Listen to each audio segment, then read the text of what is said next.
Hi, I'm Chris, and you're watching Fox's Electric Adventures. Let's get into our next adventure.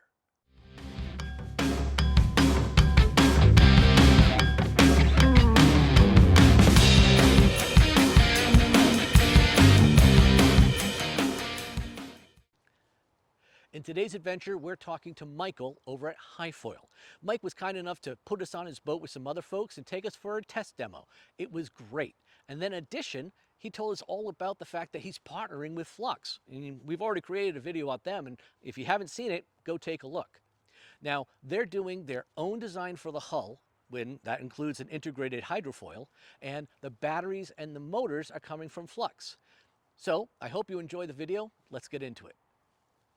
So what's your speed over ground need to be before you're on plane? So we really start coming up around 15 miles an hour. You'll start feeling it and sort of noticing the boat lifting out of the water around 25. Yeah. And what's your maximum speed that you can take it on the foil? 60 knots. 60. Outstanding. So it depends. So we'll make a high-speed foil for those applications. For someone who wants to go, 40 to 60 all the time type of thing, we'll make a high-speed foil. For like these applications, for like cruisers, we have our eco foil, which is we can do gas setup or battery electric setup. And we have those geared really for like 35 knots, 30 to 35 knots. Which is reasonable. Yeah, especially on electric. If you're doing electric, being able to go 30 knots is pretty good. So yeah, this boat pretty much, like when we have it all dialed and everything, like 35 knots is like the max setup on this setup the way it is right 35 now. knots. Yep. You're going to show us that today? We'll hit, probably 30, something like that. We'll see. And this is using the Flux system? Right, yeah, this is the Flux Twin 115 kilowatt engines. And we have 168 kilowatt hours on board.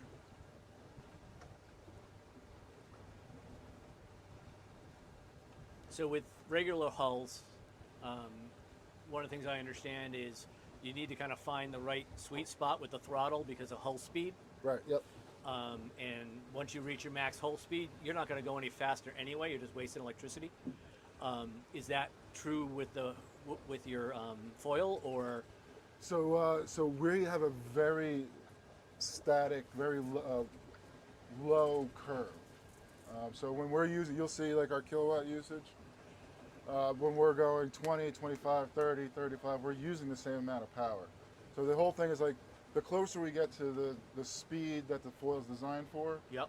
our efficiency keeps on getting better Better and and better. better. So we don't get penalized for speed. That's we're awesome. Is there an optimal on this boat? Is there an optimal speed? This boat, the way this boat's set up, like 25 miles an hour.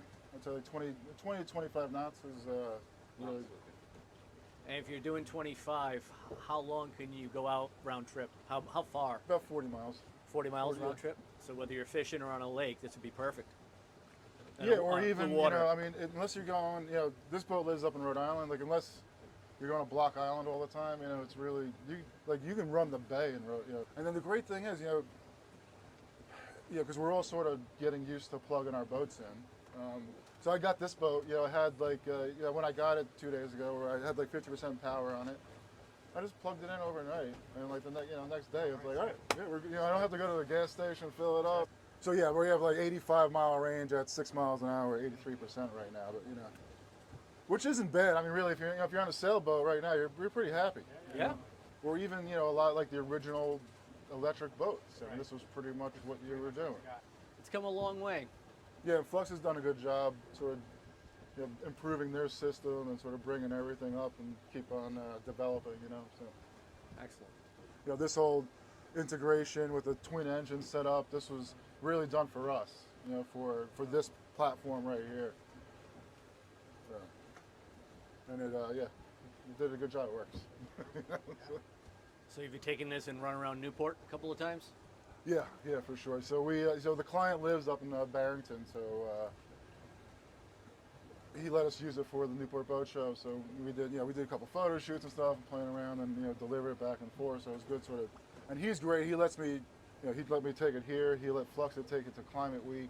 You know, he's an early electric adopter, and he wants to promote it. So when you, how do you trim this boat? Just like a regular, just on the engines. So you just, as you're going, you trim it up. This boat's pretty much set up to be, you know, like it's a one-trick pony, right? So just specific for this client, you know, this tender for his yacht. So what you really want though is the spray coming where the foil is, right? And this way the foils, everything in front of the foil is really just hanging out in front of the water, hanging right above the water. Foil sort of being that first impact, diffusing all the water, sort of aerating the water. And then what the hull that is in the water behind the foil is on this aerated surface. So we're whatever little boat is in the water, we're still reducing that drag run on this aerated surface. Where exactly is the foil in relation to us now? It's pretty much right here. Okay. And then we have two more foils, like fin foils, in the stern section. That'll help. It gets rid of all the bow rise, and like if you're going up like a big wave, they'll engage and sort of get your stern up and sort of just keep you on a level playing field. All right, so we'll jump up here. I don't know if you guys will all good. Yeah. There's a little acceleration. I'll try to take it easy on. 3, 2, 1, go.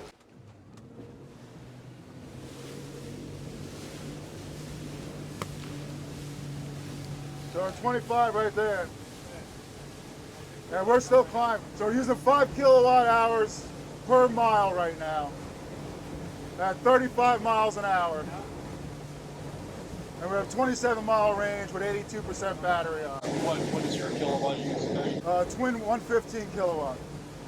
So this is a kilowatt usage right there. But it's amazing that we can talk and hear each other. Yeah, so, and this is a full carbon boat, right? So very loud boat. We have zero dampening. So the thing is, the whole front of the boat right now, it's not interacting with the water. So really, you're hearing the foil hitting the water right now, and that resonance in the carbon. But our glass boats are you don't hear anything, it's like, but even still, you're not feeling that wave, you're not hearing it. So, 36 miles an hour, and I'm hands-free. And then this will bring us down to like our cruising, right? You start seeing like our efficiency numbers.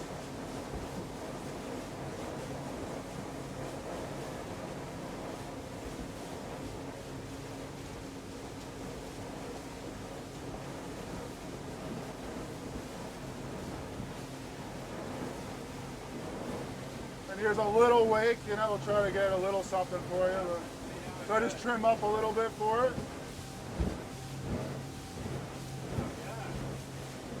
So you just I just adjust the trim to how when the boat starts feeling it right, and after that I'll just trim it right back down. I'm running like 1-2 right now, and I trimmed it up to like 5, like 3 or 4 degrees up, just to make sure the bow's out of the way so we don't get that jolt. And I'll make a left turn here. So how fast are we going right now? 30 miles an hour. 30. So that's 30 mile an hour turn. So this is the point in the video where I'm supposed to say like, subscribe, and all that kind of stuff. I know something other YouTubers don't, and that is you can't subscribe if you don't have a YouTube account. So if you believe in green energy, if you believe in doing good things for the planet, if you believe in trying to change the way life is and get out of fossil fuels, then this channel's for you, and I hope that you'll help support us. Go get yourself a YouTube account. Go over once you have the account, hit subscribe, hit the notification bell. You never have to do that again. And then as you watch our videos, hit the like button and leave a comment. Hitting the like button and leaving a comment is really, really valuable and helps expose our channel to many more viewers. So help us out, and we're going to create more content about doing good things for Mother Earth. Let's get back into the video. The biggest thing for the clients is to not slow down when they see something changing about them. Just to know to just adjust the trim and let the foil do its work. And the foil wants speed to generate pressure and lift. Yeah, you don't want to lose your lift. Right, yeah. Yeah, the worst thing to do is to slow down really. Because then your boat just becomes a regular boat. And you see like when I start trimming her to like the performance, you feel the speed boost.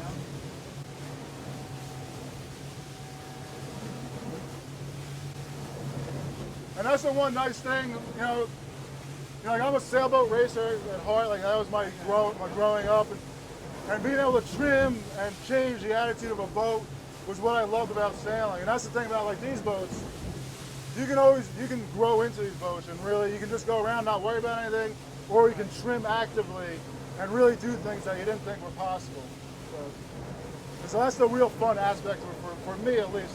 You know, sort of dial it in and be like, oh, look, see what I did today, and, you know, see the efficiencies on them I got now. And, you know. Now, with all the things happening with computers, I know you enjoy the throttle and being able to adjust it. Yep. How far are we from being able to, you know, just tell the system, get me up to 30, follow this course? Yeah, so we can do that right now. That's the thing that we want to work with the ride system guys and take the trim out of. If somebody doesn't want to worry about trim, press that button, and then we can have an auto trim and just sort of do happy days all the time and not even think about anything.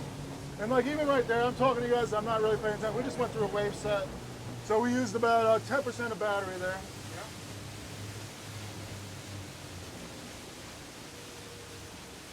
And like coming off foil, you know, the thing with like this foil system, you don't know you're foiling. You know, like it's just like a regular boat, only it's just acting better than just. Yeah, now you know we're back in picnic mode. You know, and like this boat, you know, I mean, electric is is one thing, but if you throw twin 150s on this boat, it's a 50 knot boat. Yeah. Oh, yeah. You know, we do mercury with our gas, so I like offering the digital throttles, and that's on their 200 series, their V6 series. On that, you run this boat at 2,500 RPM. Yeah. You're doing like 3.5 miles per gallon, and going 30 miles an hour, 25 knots. You know, like. Do you have the performance data with the gas engines? We do, yeah. Okay. With we have that with the 150s. Yeah. Okay. Which then that's like seriously it's 4.5 is our best cruise like miles per gallon, and to 3.2. So if you want the high, you get the high speed foil. Yeah. Yeah, you want to throw twin 350s on the back and hold on. Yeah. So we rigged up our 28 footer with the same exact flux system. The fastest accelerating boat I've ever been on. It's absolutely insane. Like scary fast acceleration. How big is this one? This is 32 feet. Yeah, this is a big boat, and we just wanted these little engines, engines just push this thing around. So this is full carbon fiber boat. So the boat's 3,500 pounds. With the flux system, we're about 6,800 pounds. And there's no fuel tank or anything like that, so. Just batteries. And then we can throw 2 more battery packs in this boat as well to give us another 90 kilowatt hours of usage, which will give us that 50 nautical mile range at speed. Really, no one wants it. You know, if someone's looking at that 50 nautical mile, they're really, well, I can't say no one wants it. The commercial guys who are moving people, like commercial people movers, they're wanting to move to electric. They're really all about it. Yeah, so that's the other thing. If you're not fighting for range, you can do a fiberglass and vacuum infusion fiberglass. You know, you're pretty much trading off like 2 people. Yeah. You know, that's like the weight savings you're gonna have. How much less expensive is the fiberglass?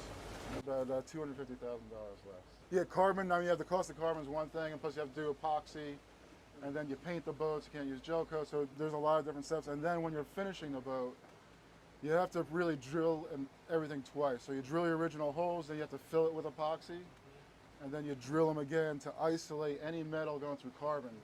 Because carbon acts like the most noble metal you'll ever see. It'll just eat it away. So, and it's great. You know, the great thing is you can tell if someone doesn't do their job because in 6 months you'll see rust. And even like we put a plant in the mold, we can make this a center console. This is what kind of boat?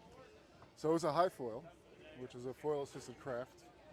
And what we're doing, we're running on a main foil that's lifting 2/3 of the boat out of the water, and we're using the back third of the boat for stability, so we don't need supercomputers for keeping the boat riding safely. And and then really our whole concept is just reduced drag, high efficiency, smaller engines, and more fun. Now, speaking of the engines, can you tell me about these engines? Yeah, these are Flux electric 115 horsepower engines. So you got two of them. Two of them. Yep. So it's 115 continuous horsepower, 150 max, I guess they say, and with 168 kilowatt hours on. And yeah, with this system, it'll push the boat about 35 knots, and we'll have about a 40-mile range with that. Now you have versions with gas engines as well as these two electric. What would you say the biggest benefit of the electric is for you as a captain on the boat? So the first thing, it depends on your usage. What I like is if you're like a sailing coach, right, and you have kids sailing behind you, the worst thing I always hated watching was seeing these kids with a stream of smoke, in their face as they're sailing behind their coach. So that's a big thing. I think like yacht tenders, so you don't have to carry gasoline on the boat, and sort of makes life a lot easier. Just plug in, and then people who really just or don't need to go that far, and instead of at the end of the day going to the fuel dock, you really just plug in. You plug into your house, plug into your dock, and the boat's ready to go the next day, which is great. So in terms of the dynamics of the boat, is there any difference when you're under power from electric or from a gas engine? Really not. I'd say the only limitation is the amount of horsepower that's available for electric engines right now. And that's what we love, because inefficient hulls, all you have to do is throw more horsepower at them. Where we love to put the smallest platform on there and still go just as fast as those big engines. So, Yeah. that's where, again, that's sort of what we're trying to do here, is be a small, efficient platform, and really you can put anything on it. We like to say we're power agnostic. We're just giving you the right platform to run whatever you want. You guys build the boat, the foils, the whole kit and caboodle. Right. Yep. And you partner with the engines. Correct. Yeah. So we'll have whatever engine partners we have, and then we work with them, and then make sure everything works right. So if I was interested in acquiring a boat and making it electric, aside from sitting down and going over any particulars that I want in terms of features, how long would it take from order to delivery for one of these? A lot of that depends on sort of the features you want, right? But you're looking 6 to 8 months. Yeah, and that's the thing with us, where it's like, you just witnessed it. Right? We jump on plane like that. So then we're using a little bit of power to get up there, and then we're just maintaining that power level. So the fin only works because it's a catamaran, or can you put those on a monohull? It's a catamaran. Catamaran stuff. Yeah, because there's a lot of physics with it. Once you start getting outside the tunnel, you start losing pressure. Right. So we're using all that air pressure inside the tunnel to help also generate. Explain that to me, the tunnel. So the catamaran tunnel, in between two sponsons, the two hulls, we're really throwing air through the entire system, and when a wave comes in, right, instead of the boat going up and out, the wave really goes through the tunnel system. And then with our system, with the hydrofoil system, it'll come through the tunnel, hit the hydrofoil, and then aerate. So now whatever is in the water, it's on this aerated surface that is even more reduced drag. It's almost like if you're in the ocean and you have like waves crashing, and this frothy bubbles are all around you. It's very hard to sort of grab, because it's a very slippery surface type of thing. You're going along, what if you get hit broadside by a wave? Yeah, well, that's where the catamaran comes in, right? Because it's just that stable platform where I've been running on big waves where it feels like I have one hull in and the other hull is just sitting out there horizontally, and you don't really think it's it's possible, but and that's where the foil, all the pressures in the foil really help sort of raise and counteract everything. And with the twin engine system, so if the starboard side is too low, you just raise your port engine a little bit and it flattens out the whole boat. So you can really, in extreme conditions, you can really do whatever you want. And again, with the foil, because the boat's only skimming on the surface of the water, any little trim on the engines make a huge difference on what we can do. So you can really make this boat do things with just a couple taps on the trim button. And where are you guys out of? So we're based out of New York, where that's where we install all of our foils, or our electronics, or our fuel systems, and then we manufacture the boats in the United States, just depending on sort of what model, and but pretty much on the East Coast. that's where we're doing all our work. That's awesome. So American made. American made. ABYC certified. I'm an ABYC master technician, so I teach all my guys the way things are supposed to be done. And National Marine Maritime Association, we're also members of that, and they come inspect us and look at all our boats and make sure that they know that we're doing everything to the right standard. And any final thoughts? That was my question to you. What are your final thoughts? Well, I mean, I'm just blown away by the entire thing, but the fact that we could have conversations while you were at 30 miles an hour speed over ground was amazing. Well, awesome. Well, thank you very much. I really appreciate it. All right, Chris. Yeah. So if you're still here at this point in the video, thank you very much. I really appreciate it. And I also want to thank everyone who has subscribed. It really helps the channel. We're making great momentum. And if you haven't subscribed, please consider doing so. Have a great day, and I'll see you in the next one.